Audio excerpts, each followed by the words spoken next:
enseigner à mon peuple ce que signifie le culte d'adoration et quel est l'impact du culte d'adoration dans leur vie. Et très honnêtement, je me suis rendu compte que je ne l'ai pas fait. Et donc, la première personne qui devait être reprochée, ce n'est pas vous, c'est moi. Et le Seigneur m'a dit, ok, c'est bien de leur dire, c'est très important, c'est important, venez. Mais s'ils ne savent pas, comment pourront-ils être touchés par ton exhortation et être effectivement là? Et j'ai donc dit, le Seigneur m'a dit, corrige cela. Il m'a dit, enseigne-leur ce que signifie le culte d'adoration. Qui ici sait ce que signifie le culte d'adoration?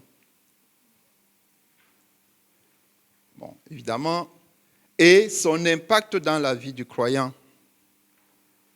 Mais comme il ne s'agit pas seulement d'une activité intellectuelle, nous allons prier que ce que le Seigneur m'a mis à cœur, de vous enseigner, de nous enseigner, parce que pendant que j'enseigne, je m'enseigne moi-même aussi. Qu'il le fasse descendre dans ton cœur par le Saint-Esprit.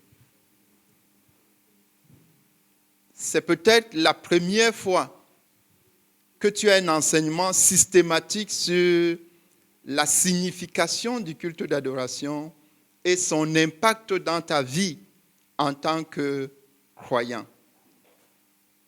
Et la prière, c'est que cela produise ce pourquoi le Seigneur donne cet enseignement ce matin, c'est-à-dire révolutionne ton culte d'adoration à Dieu et révolutionne notre culte d'adoration à Dieu en tant qu'assemblée de Dieu, en tant que peuple de Dieu.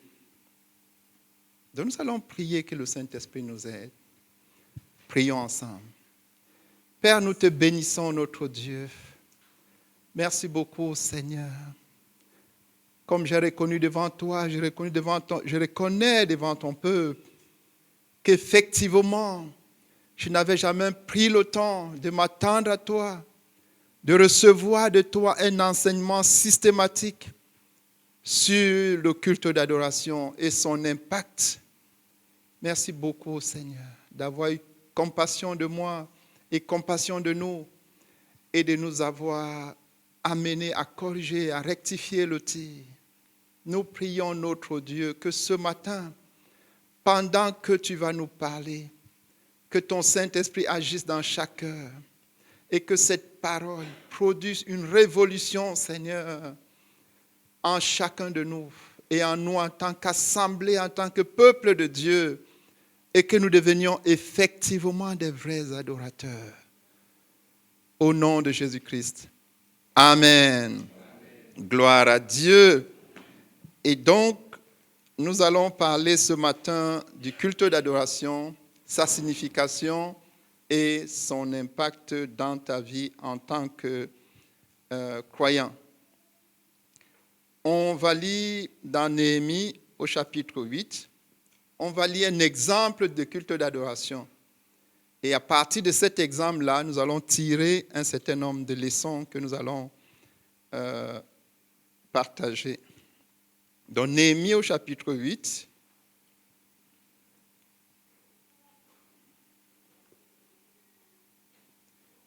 à partir du verset 1. Néhémie 8, à partir du verset 1. Alors, tout le peuple s'assembla comme un seul homme sur la place qui est devant la porte des eaux. Ils dirent à Esdras, le scribe, d'apporter le livre de la loi de Moïse, prescrite par l'Éternel à Israël. Et le sacrificateur Esdras apporta la loi devant l'assemblée, composée d'hommes et de femmes, et de tous ceux qui étaient capables de l'entendre. C'était le premier jour du 7e mois. Esdras lut dans le livre depuis le matin jusqu'au milieu du jour, sur la place qui est devant la porte des eaux, en présence des hommes et des femmes et de ceux qui étaient capables de l'entendre. Tout le peuple fut attentif à la lecture du livre de la loi. Esdras, le scribe, était placé sur une estrade de bois, dressée à cette occasion. Auprès de lui, à sa droite, se tenaient Matithiha, Shema, Anaja, Uri, Ilkija, Maaseja, et à sa gauche, Pédaja, Miskaël, Malkaja, Hashum, Ashpadana, Zacharie et Meshulam. Esdras ouvrit le livre à la vue de tout le peuple, car il était élevé au-dessus de tout le peuple. Et lorsqu'il l'eut ouvert, tout le peuple se tint en place. Esdras bénit l'Éternel, le grand Dieu, et tout le peuple qui répondit en levant les mains, Amen, Amen. Et ils s'inclinèrent et se prosternèrent devant l'Éternel, le visage contre terre. Josué, Bani, Chérébia, Jamin, Akoub, Shabétaï, Odija, Mazéja, Kélita, Azaria, Josabat, Onan, Pélaja et les Lévites expliquaient la loi au peuple, et chacun restait à sa place. Ils lisaient distinctement dans le livre de la loi de Dieu, et ils en donnaient le sens pour faire comprendre ce qu'ils avaient lu. Gloire à Dieu. Voilà un exemple du culte d'adoration. On va lire un deuxième exemple dans 2 Chroniques, chapitre 29.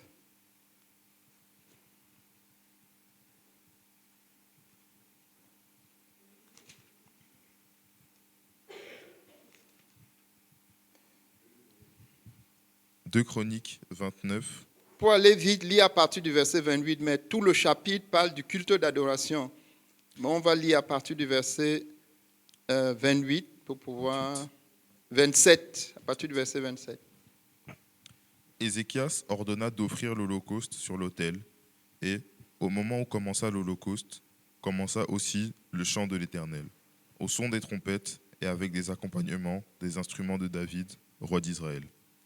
Toute l'assemblée se prosterna, on chanta le cantique et l'on sonna des trompettes, le tout jusqu'à ce que l'holocauste fût achevé. Et quand on eut achevé d'offrir l'holocauste, le roi et tous ceux qui étaient avec lui fléchirent le genou et se prosternèrent. Puis le roi Ézéchias et les chefs dirent aux Lévites de célébrer l'Éternel avec les paroles de David et du prophète Asaph. Et ils le célébrèrent avec des transports de joie, et ils s'inclinèrent et se prosternèrent.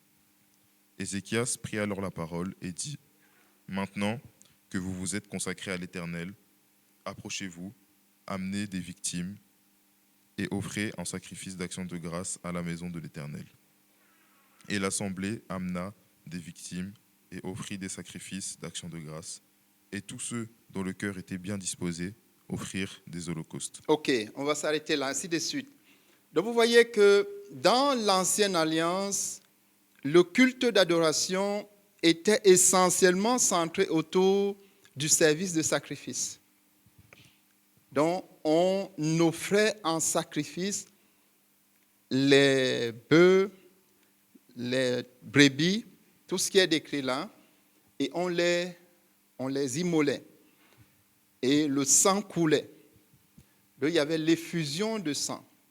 C'était un sacrifice qui était fait à Dieu.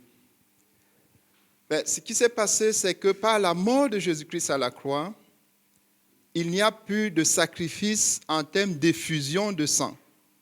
Donc nous, dans la Nouvelle Alliance, nous n'offrons plus en sacrifice le sang.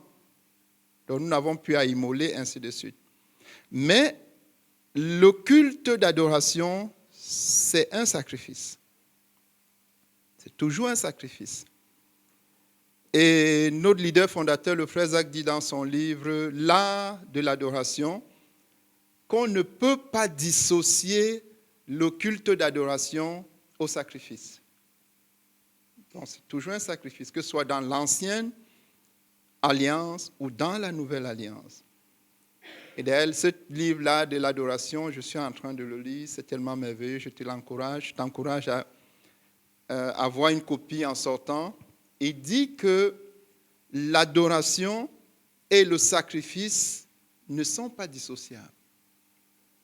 Donc ça, c'est la première chose qu'il faut noter.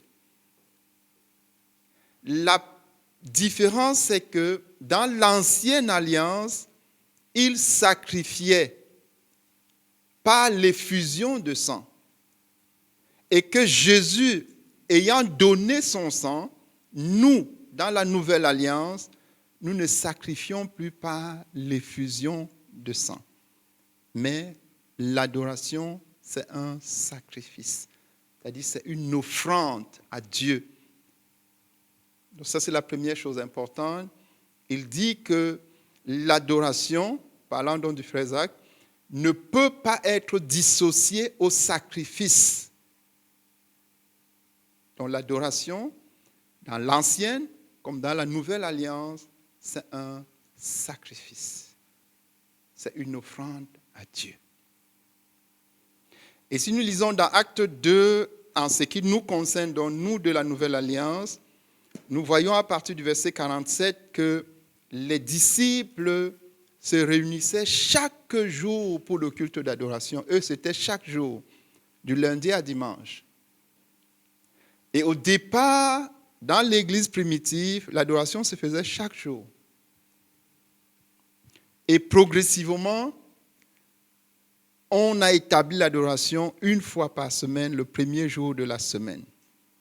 Mais au tout départ, si vous lisez dans Acte 2, lisons le verset 47, 46 à 47. Acte 2, versets 46-47. Ils étaient chaque jour tous ensemble assidus au temple. Ils rompaient le pain dans les maisons et prenaient leur nourriture avec joie et simplicité de cœur. Voilà. Donc chaque jour, ils se réunissaient pour le culte d'adoration. Par la suite, c'était le premier jour de la semaine. Et cela a été établi comme ça jusqu'à nous, le premier jour de la semaine. Tout le monde comprend. Donc, l'adoration, le culte d'adoration, c'est un sacrifice. Nous allons donc voir en quoi consiste ce sacrifice-là. Donc, tu notes que c'est un sacrifice de louange et d'action de grâce à Dieu. C'est un sacrifice de louange et d'action de grâce à Dieu. Dans l'ancienne comme dans la nouvelle alliance. C'est un sacrifice de louange et d'action de grâce à Dieu. C'est une offrande de louange et d'action de grâce à Dieu. Tout d'abord, une offrande de louange. C'est quoi la louange? Louer Dieu, c'est dire à Dieu qui il est. C'est dire à Dieu, tu es transcendant. C'est toi qui domines sur toutes choses. Tu es omnipotent. Tu as la plénitude de la puissance. Tu es omniscient. Tu es saint. Tu es 3 fois saint. Ainsi de suite. Ça, c'est dire à Dieu qui il est. Donc, rappeler, en fait, de ton cœur, confesser les attributs de Dieu. Ça, c'est louer Dieu. La louange à Dieu. Et louer Dieu, c'est également dire à Dieu, c'est au fait. Oh Dieu, c'est toi qui as créé le ciel et la terre. C'est toi qui as créé tout ce qui se meurt. C'est toi le Créateur. C'est toi qui m'as créé. Tu as fait de moi une créature merveilleuse. Louer Dieu pour ses hauts faits. Ça, c'est la louange. Et il y a les actions de grâce. Les actions de grâce, c'est de dire à Dieu ce qu'il a fait pour toi, ou pour ta famille, ou pour l'Église, ou pour ta nation.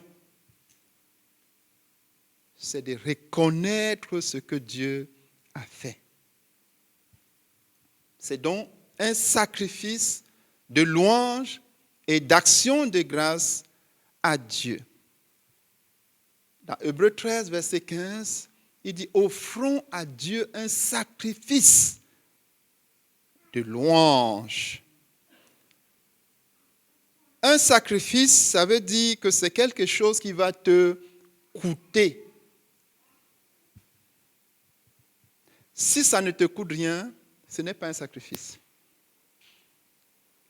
Donc il faut que la louange et les actions de grâce que tu vas offrir à Dieu te coûtent quelque chose.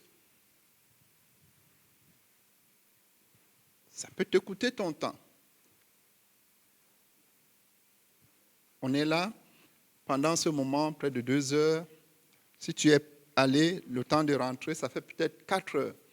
Ça t'a coûté ce temps-là. Pour certains, cela leur a coûté de l'argent. Ils ont mis le carburant dans leur voiture. Ils sont venus.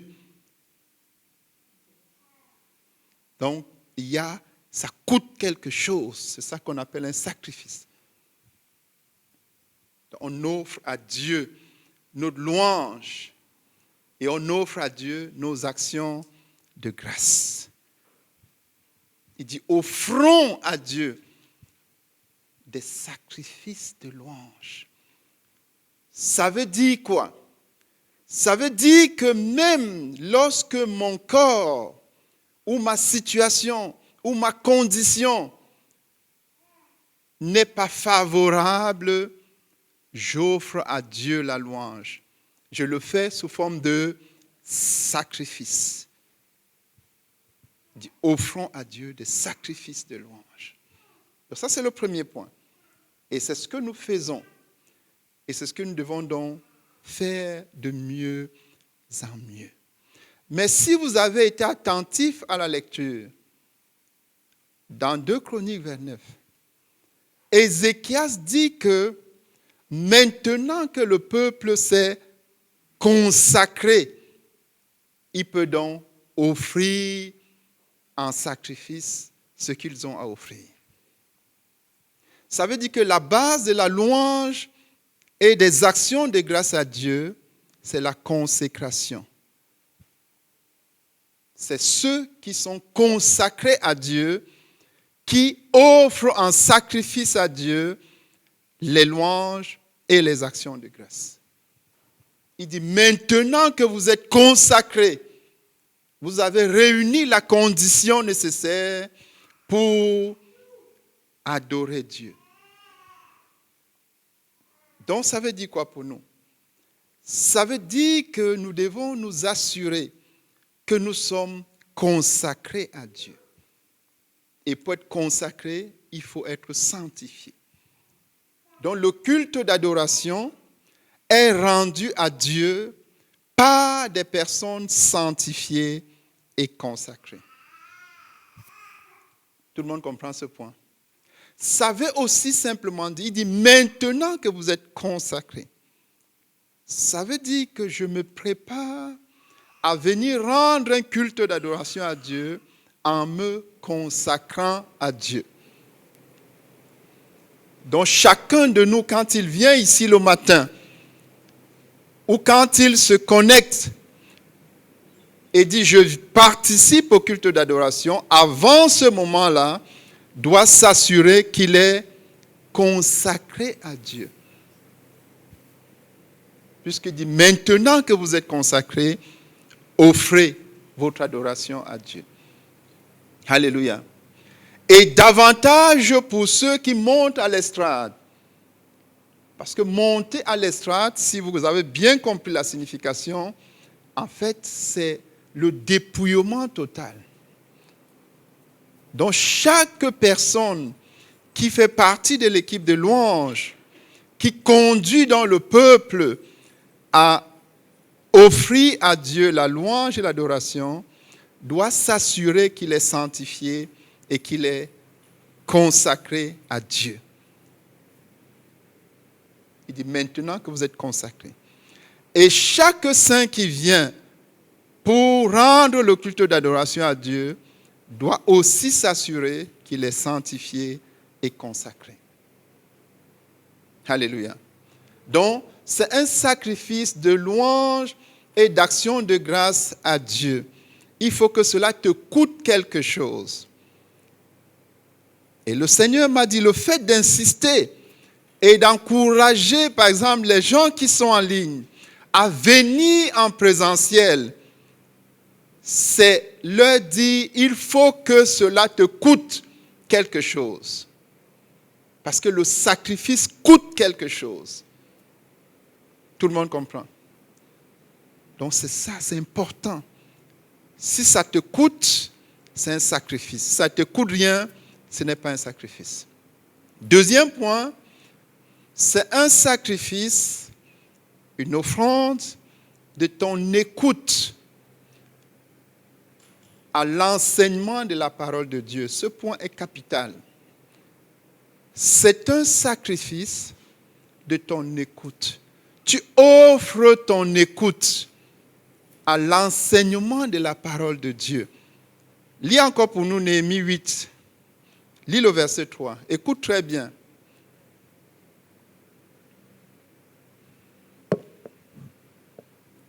Néhémie 8, verset 3. Esdras lut dans le livre depuis le matin jusqu'au milieu du jour. Depuis le matin jusqu'au milieu du jour, ça fait combien d'heures? 6 heures. 6 heures d'enseignement. La suite. Sur la place qui est devant la porte des eaux, en présence des hommes et des femmes et de ceux qui étaient capables de l'entendre. Tout le peuple fut attentif à Tout la lecture. le peuple, lis encore la dernière partie. Tout le peuple fut attentif à la lecture du livre de la loi. Tout le peuple fut attentif. Tout le peuple. Chacun avait offert son écoute. C'est ça l'adoration. Et pendant 6 heures, ils étaient attentifs. Tout le peuple fut attentif. Et que dire de notre Seigneur lui-même? Dans Luc 2,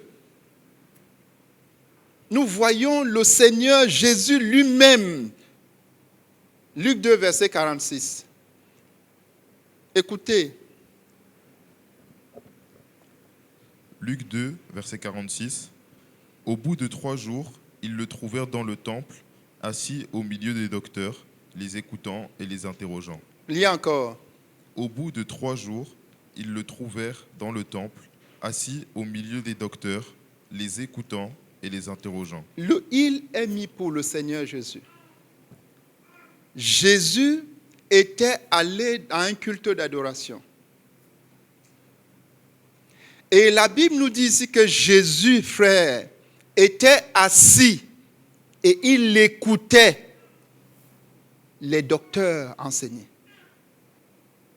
Jésus. Donc il était assis et il avait offert son écoute à l'enseignement de la parole de Dieu. Nous savons que Jésus est la connaissance elle-même. Mais pourquoi Jésus écoutait?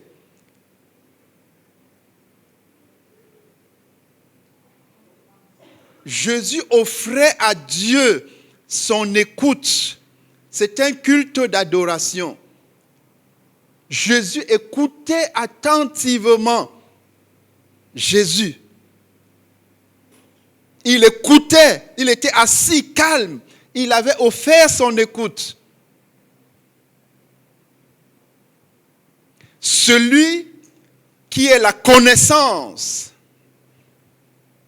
Donc, le culte d'adoration consiste à offrir ton écoute à l'enseignement de la parole de Dieu. Si tu écoutes attentivement la parole de Dieu, tu es en train de dire à Dieu, je t'adore. Jésus écoutait, frère. Jésus écoutait la parole de Dieu. Enseigné par ceux qui n'avaient même pas son niveau. Mais Jésus avait offert son écoute à la parole de Dieu comme culte d'adoration. comme culte d'adoration. Donc le culte d'adoration consiste à offrir ton écoute à la parole, l'enseignement de la parole de Dieu. Et sur ce point-là particulièrement, j'ai dû supplier le Seigneur de nous pardonner, et moi en commençant par moi-même, la prétention. Si Jésus s'est assis et a offert son écoute à la parole de Dieu, comment un disciple de Jésus peut ne pas offrir son écoute à l'enseignement de la parole de Dieu? J'ai dit, Seigneur, pardonne-moi. Et j'ai dit, Seigneur, pardonne-nous. Pardonne-nous. Parce que Jésus lui-même, il écoutait, frère. Il avait offert son écoute. Et le Seigneur m'a montré un peu l'état de l'Église. Et j'étais profondément triste pour certains. Jésus était assis et il écoutait. Il écoutait l'enseignement. Il écoutait l'enseignement de la parole de Dieu. Quand tu es assis, tu offres ton écoute à la parole de Dieu, tu es en train de dire, j'honore Dieu. C'est un culte que tu rends à Dieu. Ce n'est pas en premier lieu parce que tu vas recevoir les connaissances. Non. Ça vient après. Jésus avait besoin de quelles connaissances? Il était Dieu. Mais il était assis et il écoutait comme culte d'adoration à Dieu. Tu comprends? Il était assis et il écoutait pour dire à Dieu, je t'adore. Parce que Dieu et sa parole sont un. Si j'adore Dieu, j'adore sa parole. Et comme j'adore sa parole, j'offre mon écoute. Et j'ai dit à Dieu, pardonne-nous. Pardonne-nous, pardonne-nous, pardonne à l'Église, aie pitié de nous. Parfois, quand l'enseignement est donné, il y en a qui se lèvent, qui font ceci, vous voyez qu'ils ne sont pas du tout là-dedans. Et le Seigneur m'a dit, c'est plus qu'un mépris à moi. C'est un mépris. Jésus écoutait. Jésus écoutait. Jésus écoutait. Donc ça, c'est un point qui est capital. Ça veut dire que le culte d'adoration, quand tu viens et offres ton écoute à l'enseignement de la parole, tu es en train d'exprimer ton adoration à Dieu. Et Paul a dit aux Thessaloniciens que de toutes les façons, si vous ne recevez pas, si vous n'écoutez pas, ce n'est pas moi, Paul, que vous méprisez, c'est Dieu, puisque c'est la parole de Dieu. Tout le monde comprend? Oui. Et ça, frère, en commençant par moi-même, cela a révolutionné ma compréhension du culte d'adoration. J'ai dit plus jamais, quelle que soit la personne qui enseigne, à partir du moment où c'est la parole de Dieu, je dois me prosterner. Je dois offrir mon écoute. Si c'est la parole de Dieu. Je n'offre pas mon écoute parce que je veux apprendre. Ce n'est pas le premier objectif. J'offre mon écoute parce que c'est un culte d'adoration rendu à Dieu. Qui comprend? Jésus était assis et il écoutait. Jésus. Il avait offert son écoute. Et je prie pour l'Église. Je prie pour chacun de nous. Et chacun devait prier pour lui-même. Que le Seigneur l'aide à comprendre que si Jésus s'est assis pour écouter la parole de Dieu, qui es-tu par rapport à Jésus pour ne pas écouter? Qui es-tu? Donc, ce point est capital pour nous. Et j'ai dit au Seigneur, aide-nous. Nous devons faire des efforts à ce niveau-là. Que chacun comprenne que si Jésus a pu offrir son écoute comme culte d'adoration, offrir son écoute à l'enseignement de la parole de Dieu, enseigné même par des personnes qui n'avaient pas son niveau, qui suis-je? Alléluia. Donc ce point est capital, frère, et je voudrais vraiment prier le Seigneur qu'il nous aide. Donc, quand j'écoute, ce n'est pas en premier lieu parce que je veux avoir des connaissances. C'est tout d'abord pour rendre un culte d'adoration à Dieu. Tout le monde comprend ce point. C'est de dire à Dieu, je t'adore. Et comme c'est ta parole, je t'offre mon écoute. L'écoute n'est pas offerte au prédicateur, parce que lui, on peut le mépriser.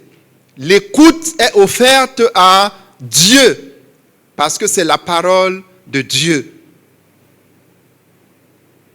Et quand j'offre mon écoute à Dieu, je suis en train de l'adorer.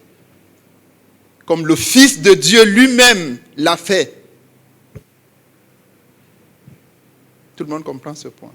Ouais. Troisième point, c'est une offrande de tes dons spirituels et de tes avoirs à Dieu. Le passage que nous avons lu, vous avez bien compris, ils offraient, chacun venait offrir des brebis, il offrait à Dieu.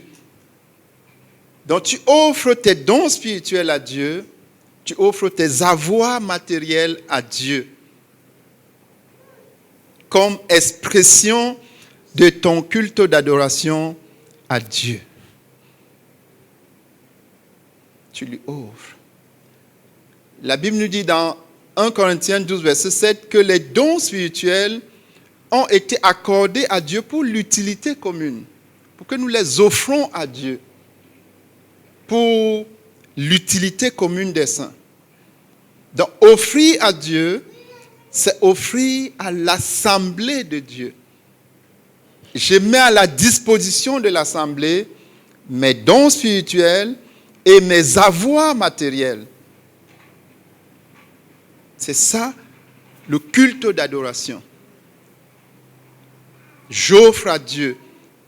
Et on a dit que c'est un sacrifice. Donc, il faut que cela te coûte quelque chose. Alléluia. Ça coûte quelque chose. Ça doit coûter quelque chose. La Bible dit que le Seigneur Jésus est entré, il est venu à un culte d'adoration, comme par exemple ce matin. Et il s'est assis quelque part là où il y avait la bourse. Vous voyez, même maintenant encore dans certaines églises, on met un panier. Ce qui est biblique, hein, tout à fait biblique. Donc on met un panier pour accueillir les offrandes. Et Jésus est entré et il allait s'asseoir à côté de ce panier-là. Et il observait. Il observait quoi? Il observait quels sont les vrais adorateurs. Ceux qui sont venus lui rendre le vrai culte d'adoration. Et la Bible nous dit que parmi tous ceux qui sont venus, il y a une pauvre veuve qui a particulièrement attiré l'attention de Jésus. Et Jésus a dit, celle-là, c'est une vraie adoratrice. Donc il donnait. Est-ce que Jésus est indigent? L'argent lui appartient. Mais il est allé, il s'est assis à côté pour voir qui est le vrai adorateur. Qui comprend? Et donc, Jésus a vu. Et il voit encore aujourd'hui. Et cet incident-là nous amène à quelque chose d'évident. Donc si dans l'église, prenons un exemple, il y a une riche femme d'affaires, c'est ce que je souhaite. Donc avec toutes ses affaires, quand elle a réglé toutes ses factures, elle a 10 000 euros par mois pour elle de revenus. Elle donne 1 000 euros à Dieu. Dans l'église, il y a un frère qui se débrouille, se bat avec les petits jobs de gauche à droite. Fin du mois, il arrive à avoir 1 000 euros. Mais c'est un adorateur. Et il vient, il donne 200 euros à l'église. 200 euros à Dieu. Selon vous, qui a plus donné? Hein? La sœur dit celui qui a 1 000 euros, selon elle. Et selon Jésus, qui a plus donné? Hein? Le point de vue de la sœur, c'est malheureusement le point de vue de l'Église, qui a perdu Dieu. Mais quel est le point de vue de Jésus? Hein? Pourquoi? Parce que l'adorateur est reconnu non par ce qu'il a donné, mais par ce qui lui reste. Le pourcentage. Celui qui a donné 1 000 euros, il peut donner 1 000 euros sans faire aucun sacrifice. N'est-ce pas? Avec ses 9 000 euros, il vit une peinard. Qu'un sacrifice. La dame, elle vit bien. L'autre, le frère qui se bat là, qui a donné les 200 sur les 1000, il aura difficile à finir son mois, oui ou non? Est-ce qu'il a fait plus de sacrifices?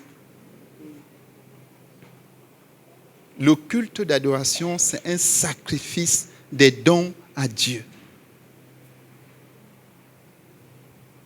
Et c'est ce que Jésus a dit. Que cette pauvre veuve a donné plus que les riches.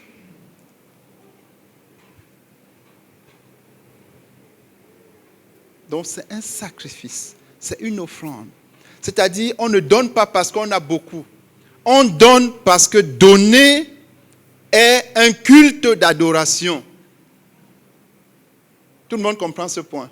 Oui. Si je donne parce que j'ai beaucoup, ce n'est plus un sacrifice. Et à partir du moment où ce n'est plus un sacrifice, ce n'est plus un culte que je rends à Dieu. C'est peut-être j'ai pitié de ces pauvres croyants-là. Et je leur fais, c'est des mendiants, je donne un peu en passant. Mais si je donne comme expression de mon adoration à Dieu, je donne sacrificiellement. Tout le monde comprend. Et Jésus a dit, cette pauvre veuve a donné plus que... Et d'ailleurs, c'est elle qui est mentionnée. N'est-ce pas? Pourquoi elle est mentionnée? Pour nous servir d'exemple. On ne peut pas adorer Dieu sans l'adorer avec ses avoirs.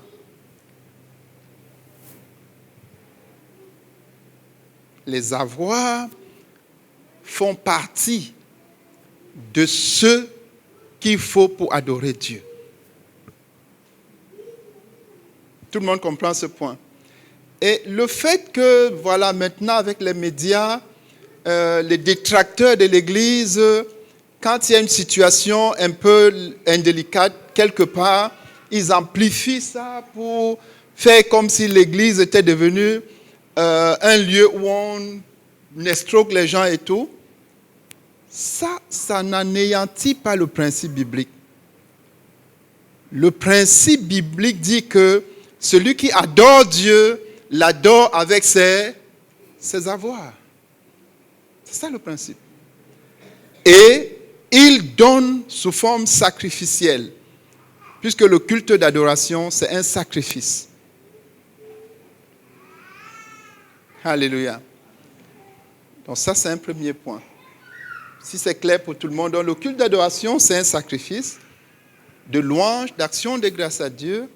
C'est un sacrifice de ton écoute à l'enseignement de la parole de Dieu, être attentif, mobiliser ton être pour dire à Dieu, je t'adore. Et c'est un sacrifice, une offrande de tes dons, les dons spirituels, les dons matériels. C'est une action de grâce.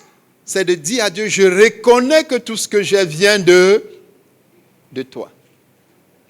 Je te donne comme signe de reconnaissance.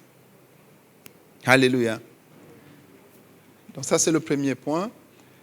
Donc maintenant, celui qui fait ça, et par la grâce de Dieu, si nous le faisons et grandissons dans le culte d'adoration, qu'est-ce que nous recevons? Première chose, donc tu notes que le croyant qui participe au culte d'adoration, participer. 1. Il acquiert la compétence essentielle pour l'activité principale dans l'éternité. Donc, il acquiert la compétence essentielle pour l'activité principale dans l'éternité. Quelle est l'activité principale que nous allons exercer dans l'éternité? C'est l'adoration. Lis pour nous Apocalypse 7 à partir du verset 9. Écoute très bien. Apocalypse 7 à partir du verset 9. Ouais. Après cela, je regardais, et voici, il y avait une grande foule, que personne ne pouvait compter, de toute nation, de toute tribu, de tout peuple et de toute langue. Arrête-toi d'abord là. Donc il y avait toi, il y avait chacun, de tout peuple, de toute nation, de toute langue. Et il faisait quoi? Continue. Ils se tenaient devant le trône et devant l'agneau, revêtus de robes blanches et des palmes dans leurs mains. Et ils criaient d'une voix forte en disant, « Le salut est à notre Dieu, qui est assis sur le trône et à l'agneau. » Et tous les anges se tenaient autour du trône, et des vieillards, et des 4 êtres vivants. Ils se prosternèrent sur leurs faces devant le trône, et ils adorèrent Dieu. Ils se prosternaient et adoraient Dieu. Voilà l'activité dans l'éternité. C'est l'adoration de Dieu. Nous allons être en train d'adorer Dieu. Or, si tu ne t'exerces pas maintenant, tu vas terriblement t'ennuyer.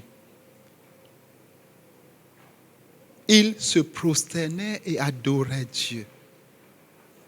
Le service à Dieu dans l'éternité, c'est adorer Dieu. Et le culte d'adoration, c'est un moment d'exercice. Nous nous exerçons pour l'éternité. Le culte d'adoration, ce n'est pas un divertissement. Parce que dans l'éternité, il n'y aura pas de divertissement. Tout le monde comprend. Ce n'est pas un moment où tu dis, j'ai travaillé toute la semaine, je me suis tellement épuisé et je viens un peu me divertir. Non. Le culte d'adoration, c'est l'apprentissage pour acquérir les compétences. La compétence essentielle dont nous aurons besoin dans l'éternité. La compétence d'adorer Dieu. Qui comprend ce point? Donc, celui qui est assidu au culte d'adoration, qui vient et qui participe activement, il acquiert cette compétence-là. Et de plus en plus, pour que le moment venu dans l'éternité, il puisse adorer Dieu. C'est ça. Le croyant qui ne vient pas adorer Dieu, même si, et ce n'est pas une garantie, mais même s'il arrivait à être dans l'éternité avec Dieu, il va s'ennuyer. N'est-ce pas? Il sera gauche, il ne saura même pas comment faire ça, puisqu'il n'a pas été habitué. Mais s'il a été habitué, ce que nous faisons ici, c'est l'avant-goût de l'éternité. Cela nous prépare à l'éternité. Et c'est pour ça que je t'encourage, quand tu viens, c'est déjà bien de venir, mais participe.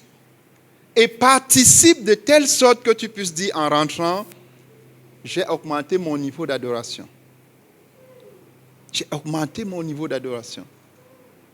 Je suis en train d'acquérir cette compétence essentielle. Je suis en train de me préparer pour l'éternité.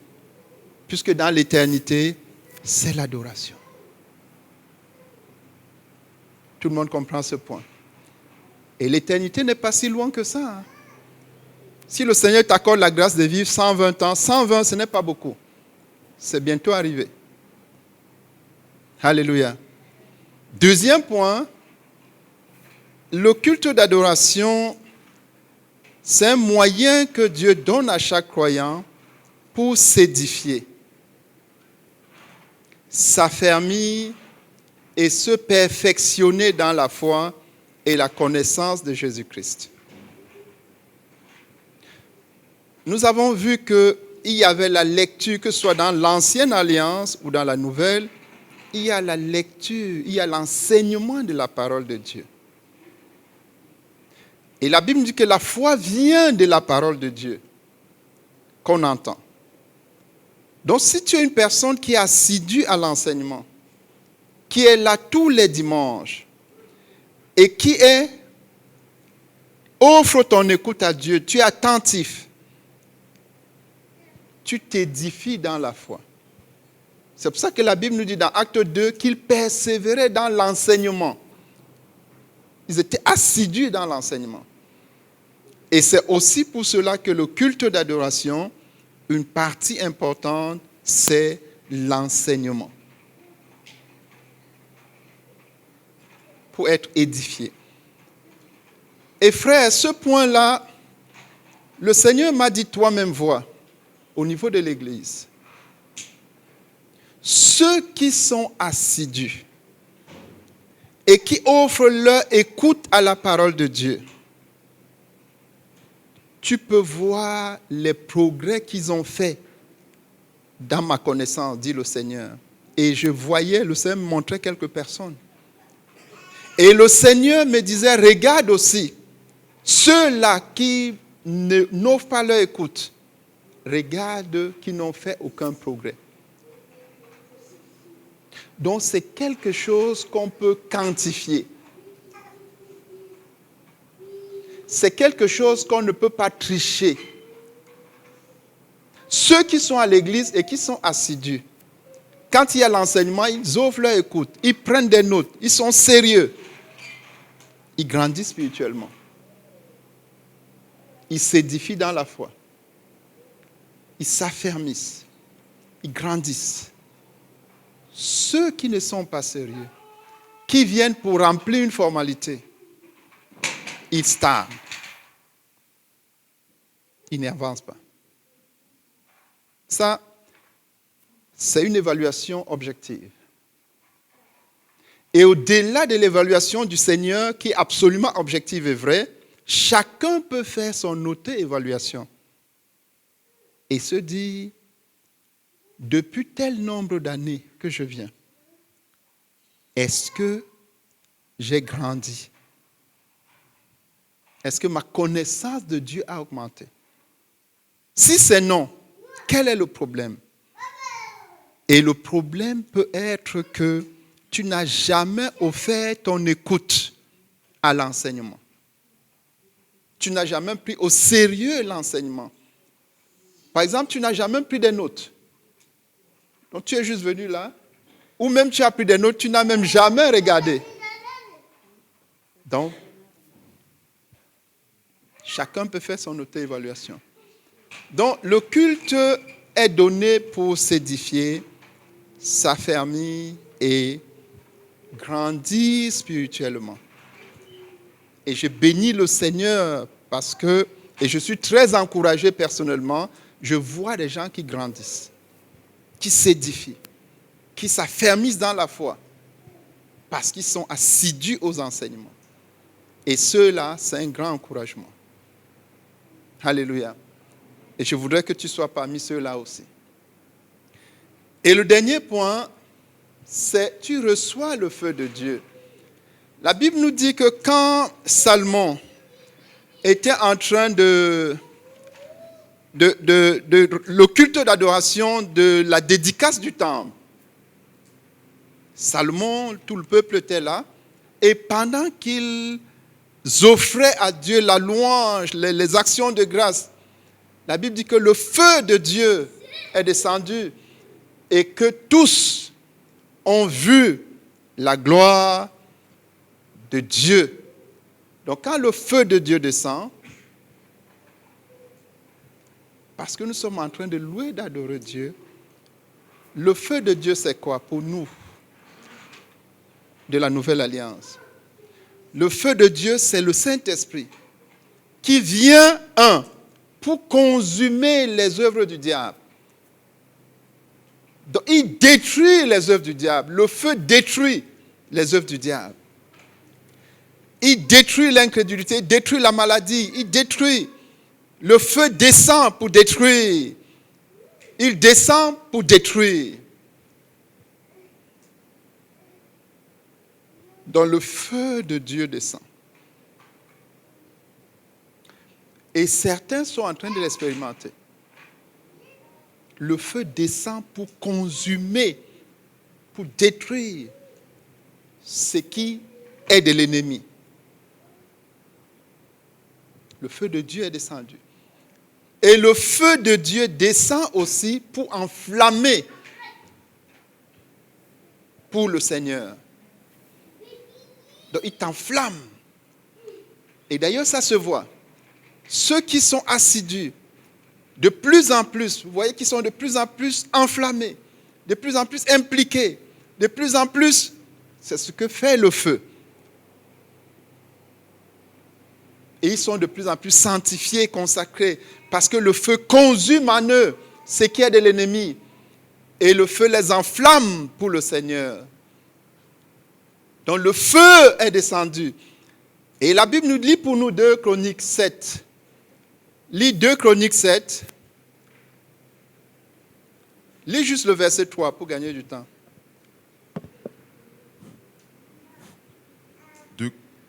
2 Chroniques 7, verset 3.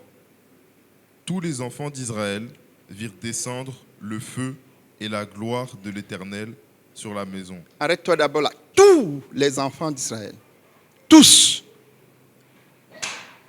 Tout le monde comprend. Donc, tu dois voir aussi le feu. Quand le feu descend et la gloire de Dieu descend, personne ne doit être exclu. Tous ceux qui adoraient, tous doivent voir le feu. Et doivent recevoir le feu. Tous les enfants d'Israël. Donc pour nous, nous tous. Donc quand nous louons et adorons Dieu, que le Saint-Esprit descend,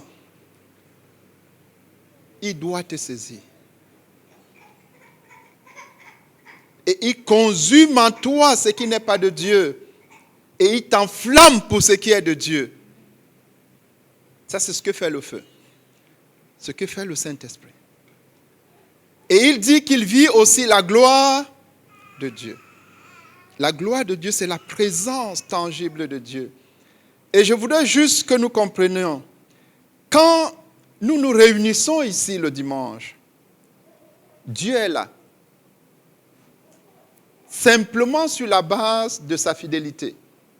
Il a dit, là où vous réunissez, je suis au milieu de vous.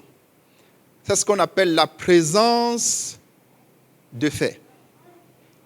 Maintenant, quand nous commençons à louer et à adorer, la présence tangible de Dieu. C'est-à-dire que Dieu commence donc à agir. C'est ce que fait la louange et l'adoration. C'est ce qu'elle a fait dans le passage que nous venons de lire dans 2 Chroniques 7. C'est ce qu'elle fait encore aujourd'hui.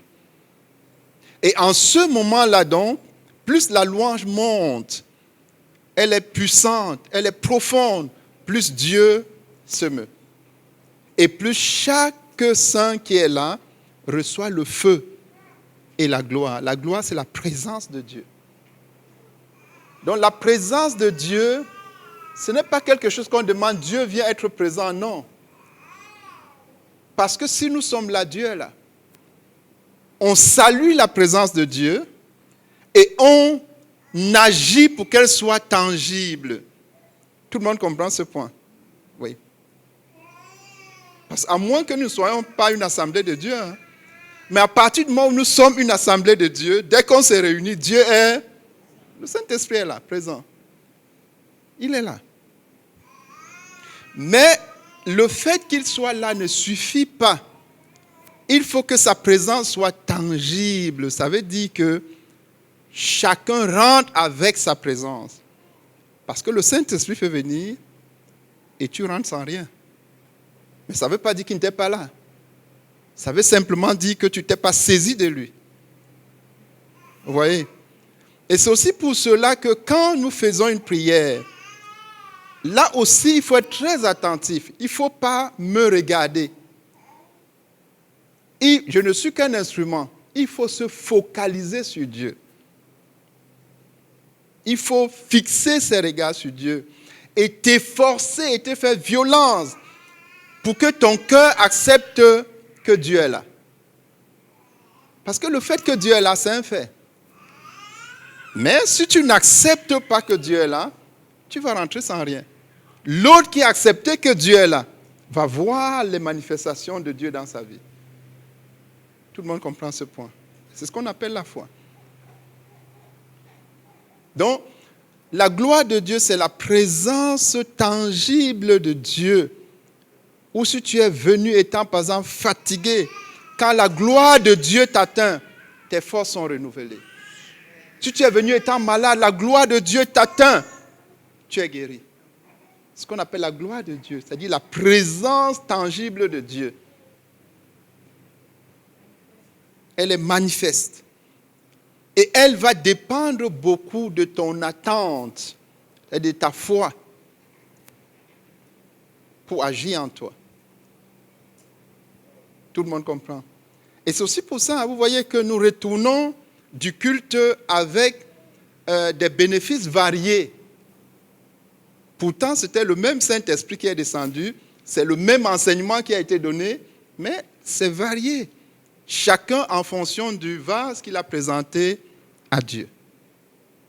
De comment il était sérieux, de comment il était attentif, de comment il a dit, il ne va pas passer, je vais le saisir. Et si tu fais ça, tu le saisis effectivement. Tout le monde comprend ce point. Donc ça, c'est la gloire de Dieu. La gloire de Dieu, c'est aussi les faveurs de Dieu. Ça veut dire que tu peux te retrouver là, devant une situation où, si Dieu regardait seulement à toi, il n'interviendrait pas. Mais il t'accorde une faveur. La faveur n'est pas méritée. Donc s'il regardait juste peut-être ta sainteté ou je ne sais pas quoi, il ne te l'accorderait pas. Mais c'est la faveur. Il te donne ça. Ce n'est pas un mérite. Ce qu'on appelle aussi la gloire de Dieu. Et il y a des bénéficiaires collatéraux. Donc quand la gloire de Dieu descend, par exemple, s'il y a une assemblée, quelques personnes sont sanctifiées et consacrées. Et quand Dieu vient, le fait qu'ils soient sanctifiés et consacrés et se sont donnés à louer et adorer Dieu, Dieu commence à se mouvoir. Il peut toucher quelqu'un. Et l'autre profite. Tout le monde comprend. Et puis il y a les bénédictions de Dieu. On termine par là. La Bible nous dit dans le psaume 133 qu'il est doux et agréable pour les frères d'être ensemble. Et il dit que c'est là que Dieu déverse ses bénédictions. Dans le culte d'adoration, c'est un moment où nous sommes ensemble pour permettre à Dieu de déverser ses bénédictions sur nous. Alléluia. Et donc voilà, c'est vraiment pour nous encourager. Voilà aussi donc un enseignement un peu plus systématique sur le culte d'adoration, sa signification et son implication dans ta vie pour que désormais cela soit une motivation pour toi, non seulement pour participer, mais également pour être actif. Alléluia. Que le Seigneur te bénisse. Clamons le Seigneur pour sa parole.